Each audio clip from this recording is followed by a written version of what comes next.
Halo semua, selamat malam. Berjumpa lagi dengan saya, Erwin Supandi, dari channel YouTube Winner Stocks Indonesia. Bagaimana kabar Bapak Ibu di mengawali minggu ini ya, tradingnya gimana nih? Ada yang ikut IPO-nya Mitratel? Ya, beberapa pada galau kali ya. Untung hari ini merahnya nggak parah, cuma merah sekian persen aja. Itu aja tapi udah bikin galau. Kenapa sih kalau IPO yang bagus-bagus, besar-besar, kenapa sih selalu dibawa koreksi dulu? Kenapa nggak langsung terbang arah 4 kali umpamanya? Pengennya kan gitu kan. Wah, Mitratel katanya bagus gitu kan. Jadi banyak yang ini nih. Katanya Mitratel bagus, kenapa endingnya jadi seperti ini gitu kan? Apakah besok pasti jaminan rebound? Belum tentu. Bahkan ada kekhawatiran dari masyarakat ya yang ikut trade, yang ikut IPO-nya. Jangan-jangan nanti kayak Bukalapak nih Pak, bisa turun lagi nih. Jadi tekanan jualnya cukup besar. Nah, hari ini saya mau mengulas sedikit mungkin dengan judul misteri di balik IPO Mitratel yang gagal arah. Emang IPO Mitratel dijanjikan pasti arah? Kan ya enggak kan? Nah, jadi ada salah kaprah rupanya di sini. Merasa bahwa kalau IPO pasti arah 4 kali. Jadi ini deh, jadi over expectation kalau saya bilang. Ya, kita kita kita ini hari ini kita sharing-sharing aja, kita ngomong-ngomong, ngobrol-ngobrol aja. Jadi intinya seperti ini ya. Ketika Bapak Ibu beli suatu emiten IPO ya, kita harus tahu dulu bibit bebet bobotnya suatu perusahaan ini. Tidak jarang dari antara teman-teman yang bahkan mungkin tidak tahu saham ini waktu IPO itu sebenarnya saham apa sih, perusahaan apa sih, ya. Jadi banyak yang nggak tahu. Dan banyak juga bahkan ketika Mitratel ini mau IPO, kita tahunya cuma anak usaha dari PT Telkom. Ya, anak usaha PT Telkom yang membawahi membawahi menara akan IPO. Tapi saya yakin banyak di antara kita para trader atau para investor yang tidak tahu menahu sebenarnya apa itu. Akhirnya baru setelah wacana IPO mulai semakin kencang ya kan, terus mulai dipasarkan lah, mulai pengenalan, mulai pempaparan publik ya, seperti apa sih perusahaan ini gitu kan, baru dijelaskan, dibuka istilahnya ya, dibuka. Dan kita beruntung saya sempat dapat prospektusnya. Bapak Ibu silakan nonton, saya punya video sempat kita ulas sebelumnya mengenai Mitratel ini. Jadi kita lihat, oh ternyata Mitratel itu adalah perusahaan menara yang ternyata secara fundamental juga cukup sehat, bagus, dan prospek kedepannya juga bagus, jenis usahanya juga oke gitu ya. Nah, terus kenapa sahamnya turun di hari ini? Nah, kita harus tahu dulu waktu IPO itu all about pembagian jatah ya. Jujur aja, kalau ngomong public offering itu ngomong pembagian jatah deh. Karena apa? Semua mau, kalau perusahaan sekali Mitratel, semua pasti kepengen beli, apalagi dengan perusahaan yang latar belakang jenis usaha yang sudah teruji ya kan, dan juga kita udah lihat kompetitornya, dibandingkan kompetitornya, bahkan Mitratel juga unggul dan sebagainya ya kan. Kok merah gitu kan. Nah, pasti kan pada kepengen kalau lihat pada gitu, waktu sebelum dia di launching di market, pasti pada wah saya mau, saya mau, saya mau. Nah, ini kita ngomong pembagian jatah gitu. Bagi rata, semua harus kebagian sesuai. Tidak jarang yang karena kita ngomong mengenai bagi rata ya, otomatis permintaannya pasti apa yang kita minta tentu saja tidak dapatnya sesuai. Contoh, kita mau minta 1000 lot, ternyata dikasih cuma 100 slot gitu kan. Nah, jadi banyak yang kayak begitu. Kalau cuma kelas retail kayak kita ya pasrah-pasrah aja, terima nasib aja ya kan, dapatnya 100 ya udah beli 100 gitu. Tapi kalau institusi kan tidak begitu. Ada beberapa bahkan mungkin merasa mereka dapatnya kurang banget, dan ambilnya dari mana dong? Ambilnya dari mana? Ada yang kepikir nggak? Kira-kira kalau institusi nggak kebagian barang, kira-kira mereka bisa dapat barang dari mana? Saya ajak untuk bermain logika ya, sehingga nanti ke depannya Bapak Ibu punya pola pikir, punya cara berpikir yang bisa membimbing Bapak Ibu untuk ketika kita trading atau beli saham sama IPO ini setidaknya ada acuannya, ini patokan-patokannya gitu. Ya, kan namanya aja public offering ya, initial public offering. Tentu saja dibuka untuk umum, banyak yang beli. Dan yang kelas retail, kan juga ada banyak kelas retail. Ada yang kelas retailnya small, medium, dan big ya, kelas retail loh. Kalau umpamanya beli bangsa under 50 miliar, mungkin saya boleh bilang itu masih kelas retail istilahnya ya. Institusi mungkin bisa beli jauh di atas itu. Kemarin kita udah sempat ngomong ya, kalau Mitratel ini IPO-nya IPO jumbo ya, IPO-nya IPO jumbo, ngomong triliun. Jadi triliunnya pun nggak main-main gitu ya, dan salah satu IPO terbesar di Indonesia, nomor 2 terbesar setelah Indonesia. Kemarin kan Bukalapak. Tadinya kita berpikir IPO-nya Mitratel bakal menyaingi di atasnya Bukalapak, tapi ternyata dia ngalah. Dia buka IPO-nya di harga 800-an aja. Kalau dia bukanya di atas 975 atau di level 975 itu udah boom, Bukalapak lewat. Jadi ini termasuk jumbo, termasuk IPO jumbo yang pernah ada di Indonesia ya, termasuk IPO yang besar. Nah, ketika IPO jumbo ini pasti kan banyak yang kepengen, banyak yang mau. Nah, akhirnya gimana? Ada pihak-pihak tertentu yang mungkin merasa dia nggak kebagian dan dia kepengen lebih. Caranya gimana? Dia ambil di market aja deh. Dia ambil di market. Dan biasanya, kita ngomong pattern biasanya ya. Secara teknikal kita lihat, kalau yang IPO-nya jumbo, apalagi BUMN, sorry saya bukan mau mendiskreditkan ya, tapi sering kali ya punya presiden seperti itu. Setelah IPO biasanya turun dulu. Setelah IPO turun dulu dan malah mungkin bisa dapat harga lebih murah di market ketimbang di IPO. Itu yang menyebabkan seringkali emiten-emiten tersebut yang notabene harusnya dengan fundamental yang bagus harusnya naik, malah nggak naik gitu, karena terlalu besar di market. Ada beberapa emiten yang bisa kita kasih contoh ya, kita kasih contoh, kita berdasarkan fakta. Pertama BRIS. Nah, BRIS ini yang salah satu yang saya yakin segar banget di ingatan Bapak Ibu ya. Karena kemarin ini kan naiknya cukup ekstrim. Tahukah Bapak Ibu kalau di bulan-bulan pertama BRIS itu dari harga pembukaan di 600 ya, dalam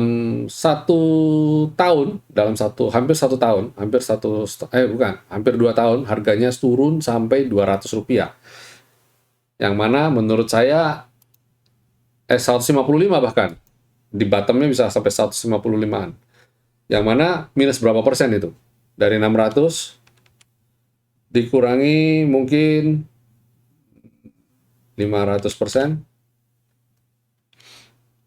ya, berapa tuh? Cukup dalam. Kita harus pakai kalkulator yang ini deh. Saya kebetulan di dekat saya nggak ada kalkulator itu. At least mungkin sekitar turun 3 kali lipatnya lah, anggaplah ya, 3 kali lipatnya. Kalau kayak gitu gimana? Kalau kayak gitu, lebih enak beli di bawah kan? Nah, lebih enak beli di bawah sini dong. Ya kan? Enak dibeli di bawah dong, Pak. Beli di harga 200-an dong. Kalau kita tahu bahwa ini akan di drive naik. Waktu itu saya nggak tahu, ini BRIS ini sempat besar apa enggak? Saya nggak tahu. Maksudnya jumlah yang di IPO kan cukup besar apa enggak? Waktu saya buat video ini, saya nggak riset sampai sedalam itu. Terus ada lain lagi yang IPO dan ambles. Ya. WSBP juga pada waktu itu juga termasuk yang jumbo. Dan bahkan WSBP lebih ekstrim lagi. Sampai hari ini harganya belum comeback. IPO di level mungkin 500-an kali ya. Mungkin 500-an. Coba saya cek. 490 dan hari ini masih di level 145-an. Berarti udah berapa lama tuh? WSBP dari 2017. 2016 sampai sekarang di 2021 belum comeback, ya kan? Masih miris. Kalau BRIS memang sudah naik ya. Ini sudah powerful dari kalau beli di level 200 sekarang sudah profit udah berapa duit tuh? Anggap dia ada di 2000, ya kan? Nah, kalau apalagi yang BUMN IPO gede, ya nggak usah BUMN lah, kita coba yang lain lagi aja deh, yang lain. Yang sampai hari ini masih belum naik ya dari IPO-nya. Apa ya? Ya pasti buka ya, pasti.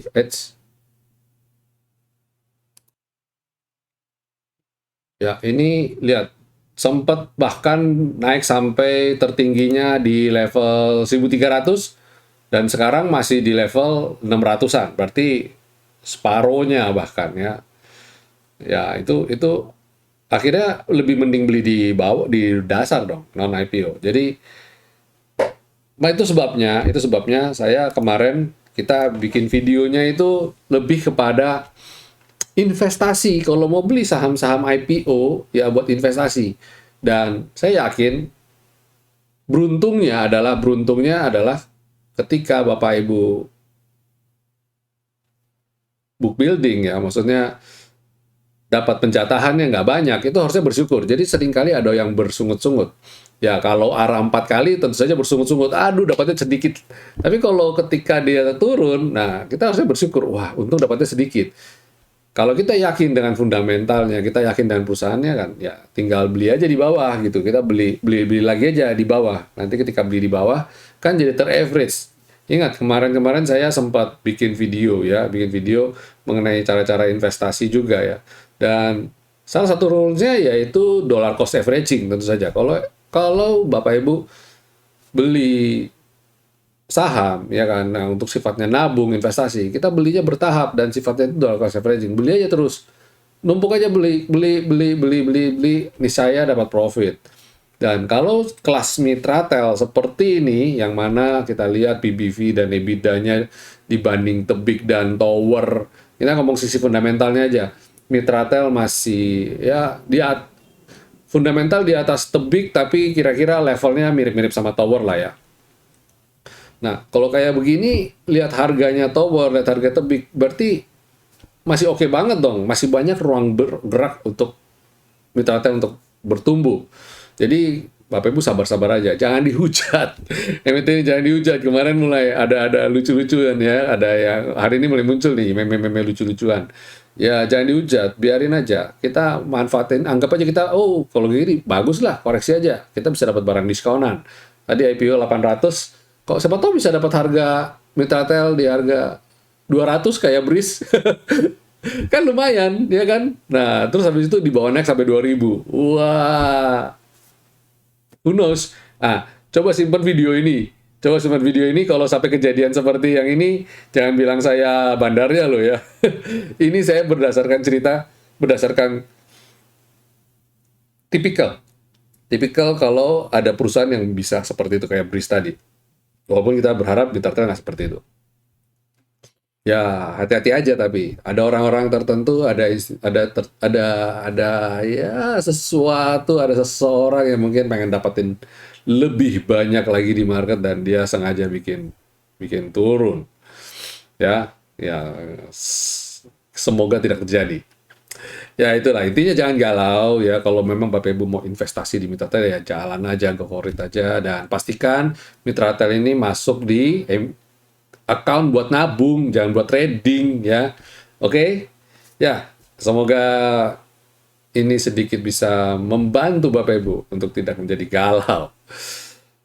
Ya, lanjut kita coba masuk ke market review. Hari ini perdagangan bagaimana sih? Ya, menjelang ini minggu keempat ya, minggu ketiga, masuk minggu keempat sebenarnya. Ini masuk minggu keempat bulan November ya. Bagaimana? Wow, kompositnya cakep ya. Saya bilang cakep kenapa? Karena tadi nguji koreksi dan nguji support dan dia rebound. Dan lucunya nguji supportnya persis di level 6690. Padahal 6690 saya itu bukan level highest. Saya punya level 6693 itu bukan level all time high-nya IHSG. Ya.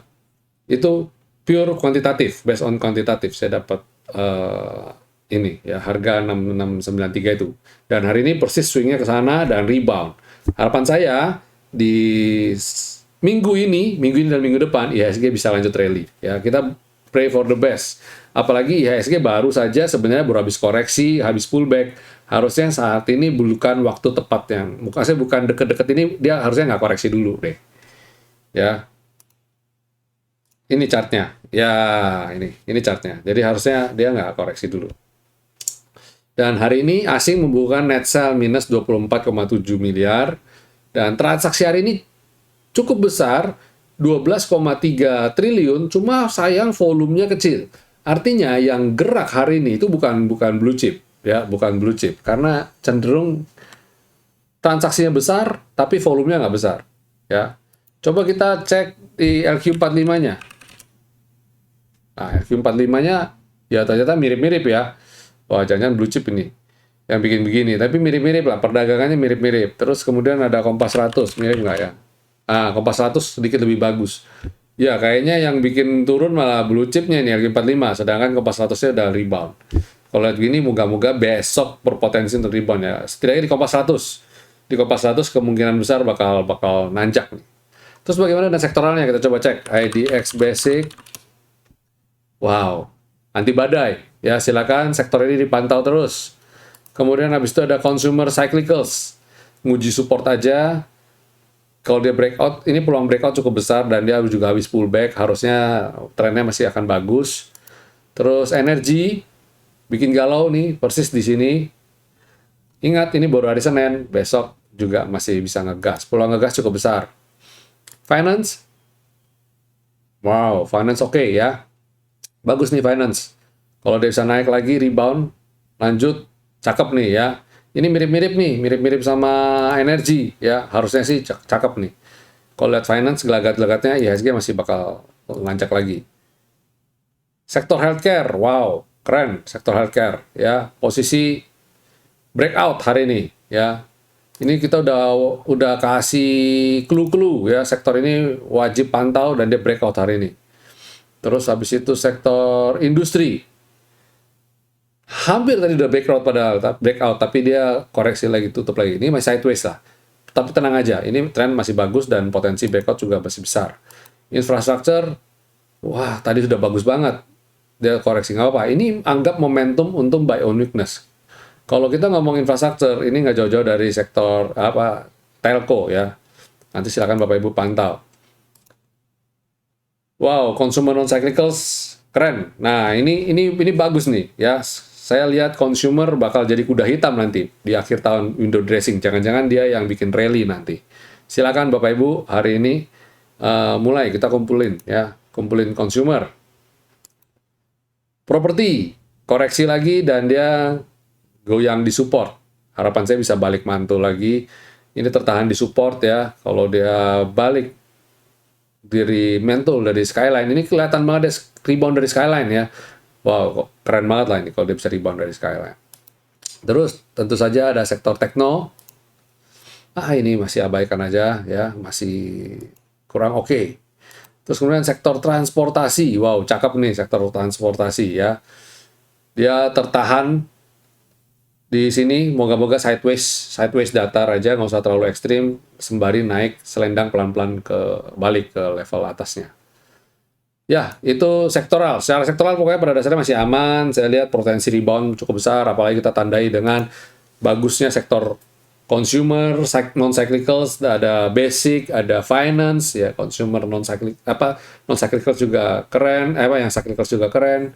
Pokoknya ini trennya pada dasarnya masih oke banget. Jadi kita harapkan besok atau sepanjang minggu ini trennya masih akan bagus. Dan lanjut di segmen berikutnya untuk rekomendasi kita untuk perdagangan di esok hari apa aja. Pertama ya ada MNCN lagi MNCN. Kenapa saya kode MNCN? Karena weekly-nya cakep banget ya. Dia harapan saya dia bisa sampai di sini ya. Dia udah breakout soalnya. Dia bisa ke sini nih. Ini target saya berikutnya di MNCN weekly, based on weekly loh ya, 1065. Terus kemudian ada tower. Wow, semoga pada belum cut loss ya. Kemarin-kemarin kan ada yang pada galau, Pak, tower gimana, tower gimana. Moga-moga ini belum cut loss. Kalau kita lihat weekly-nya, dia udah mulai naik pelan-pelan. Dan harus diketahui Bapak Ibu, ini perusahaan yang sehat, bagus. Layak lah untuk keep ya, untuk di keep. Lihat monthly-nya cakep banget. Ini kenapa saya bilang silakan yang mau nabung. Tower itu adalah ini areal belanja ya, silakan. Ya, ini monthly-nya keren banget nih. Dan dia cukup nurut. Setiap kali dia rebound dari selendang, dia cukup ngegas. Jadi silakan tower mulai cicil beli. Terus kemudian ada BTPS, tertahan resisten ya. Pelan-pelan semoga bisa narik selendang dan dia bisa lanjut lagi. Asing masuk terus nih. Saya rasa kalau lihat weekly-nya mestinya ini oke banget ya. Ini daily-nya cakep nih. Dia tertahan dan dia bisa potensi rebound. Targetnya masih sesuai ini ya. Jadi weekly-nya kayak begini sih mestinya cukup aman lihat daily-nya ya. Terus kemudian ada hari ini ada SSMS.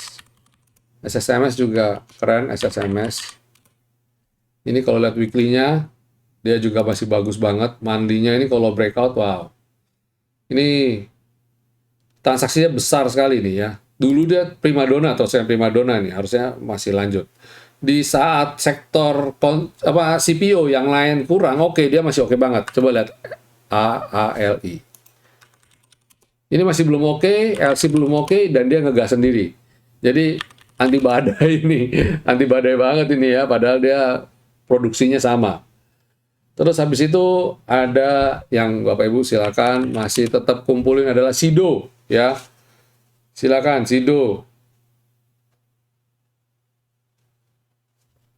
Ini tetap ya, masih tetap. Ini kemarin itu sebenarnya kesempatan buy on weakness. Jadi kalau lihat weekly-nya cakep, monthly-nya juga wow, all time high nih. Harusnya keren banget nih ya, SIDO udah all time high. Silakan Bapak Ibu. Itu rekomendasi kita. Ada beberapa emiten tambahan. Contoh adalah MCAS. Transaksinya masih kecil memang, tapi slow but sure, pelan-pelan mulai naik. Ini weekly-nya juga cakep, monthly-nya juga cakep banget. MCAS, terus habis itu ada BANK. Rebound dari support ya. Kalau kita lihat weekly-nya juga peluang untuk naik masih besar ya kan. Monthly-nya juga good. Kemudian moga-moga belum sempat cut loss kemarin. SAMF ini juga daily-nya juga pas rebound dari selendang. Masih di areal selendang, harusnya masih bagus. Ini dia traffic-nya tinggi. Asing masuk banyak ya, monthly-nya cakep sekali. Harusnya ini adalah emiten yang menurut saya ini dari sejak dia baru IPO belum lama ya. Maret 2020. Harusnya masih trennya masih bagus ya. Harusnya masih bagus. Terus terakhir ada PTPP. Oh, ada satu lagi nanti. Ini PTPP juga di daily juga sempat udah kena target kita, moga-moga masih bisa lanjut ya. Lihat weekly-nya juga masih oke, monthly-nya juga masih oke, tertahan di selendang. Harusnya trennya masih berlanjut. Cuma wait and see dulu. Terakhir ada auto diam-diam, transaksinya memang masih kecil. Ini kayak MCAS ya. Daily weekly-nya juga cakep, monthly-nya juga bagus. Ya, monthly-nya ini kena di di sini. Di Skyline. Kalau belum tahu, auto itu apa? Auto itu adalah Astra Auto Parts, yaitu salah satu divisi Astra yang memproduksi spare part mobil, ya, spare part kendaraan lah pokoknya. Dan ini kalau lihat secara global ya, monthly-nya ini sempat naik dan dia turun dan saya lihat dia potensi untuk lanjut lagi nih. Transaksinya pun besar nih. Belakangan ini transaksinya besar, diakumulasi rasanya. Ya, dan dia ada di areal ini nih. Areal transaksi besarnya di sini nih. Jadi masih belum jauh harganya. Boleh dikolek ya, boleh dibelanjain. Pak, kenapa nggak belanja di sini? Ya kan kita nggak tahu kalau belanja di sini apakah lanjut naik apa enggak. Jadi kalau saya lihat di sini adalah sebenarnya areal confirm ya.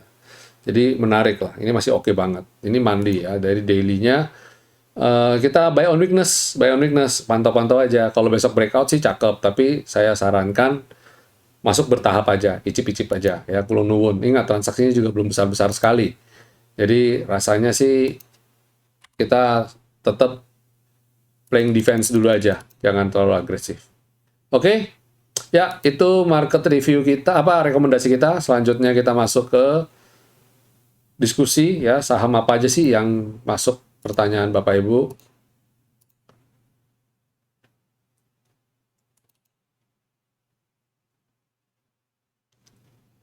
Oke, ya nggak banyak ternyata yang bertanya. Pertama yaitu Akra. Ya, Akra ini memang nyebelin banget ya. Mungkin karena harga minyak dunia yang koreksi, tapi lihat dia cukup oke banget ya. Cukup oke untuk kemudian di rebound lagi. Kayaknya areal ini adalah areal support kuat dia nih di daerah sini nih. Kita coba cek. Apakah betul ini adalah areal support kuat? Historicalnya, oh kayaknya benar nih, Dia, saya pakai dulu ininya.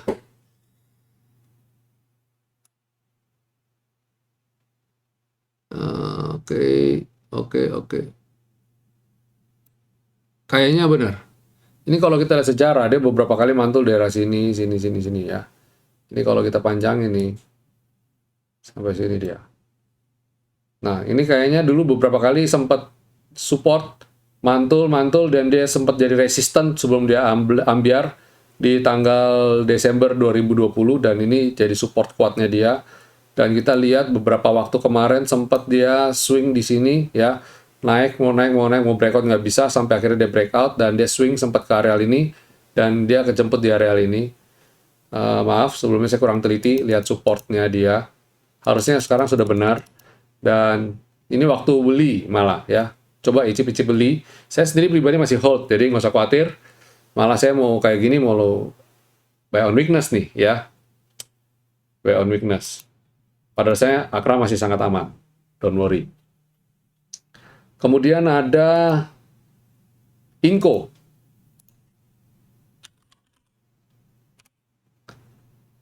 Inco cakep ya, Inco cakep. Average-nya tadi berapa? Sorry saya belum lihat. 52.50.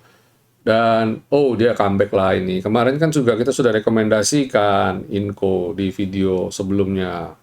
Masih jadi acuan kan. Terus habis itu ada Unilever. Nah, ini kan tadi udah kita bahas juga, Pak. Sektor consumer non-cyclicals, jadi primadona, kayaknya bakal naik lagi. Ini lanjut sampai sinilah ini, ya ikutin ini. Average-nya tadi berapa?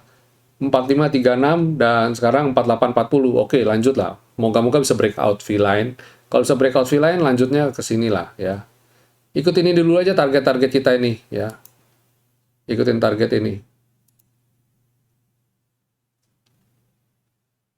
Oke.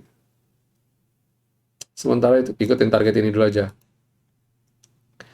Ya, tadi saya mau balik lagi ke Akra. Lupa kasih lihat chart weekly-nya. Gile. Ini dong. Keren banget. Siapa gitu loh yang buat ini chart nih. Persis mantul kena bottom selendang. Kok bisa itu ya. Di weekly. Mandinya sih nggak terlalu. Yang weekly-nya ini loh. Sadis. Pakai weekly aja deh tradingnya deh. Ya. Akra pakai weekly aja deh. Kayak nurut banget sama weekly kita. Lanjut lah ya ini. Sip bleh. Moga-moga ini areal seroknya. Ya, lanjut. Kalau dia lanjut, targetnya kemana? Ini 4350 sama T2. Lanjut sekalian saya gambarin garisnya di sini. Sorry. Oh, udah ada garis ini. Ikutin garis ini aja. Ikutin garis yang ini. Ya, itu aja dulu. Oke, Bapak Ibu. Sekian dulu video market review kita dan insight kita untuk mengawali minggu ini. Semoga minggu ini bisa memberi berkah yang baik buat kita dari saham. Terima kasih semuanya atas partisipasi, atas dukungannya sama channel YouTube Minus Stocks Indonesia. Jangan lupa untuk share, ya, untuk diberikan jempolnya, thumbs up, dan jika ada masukan silakan komen ya di bawah.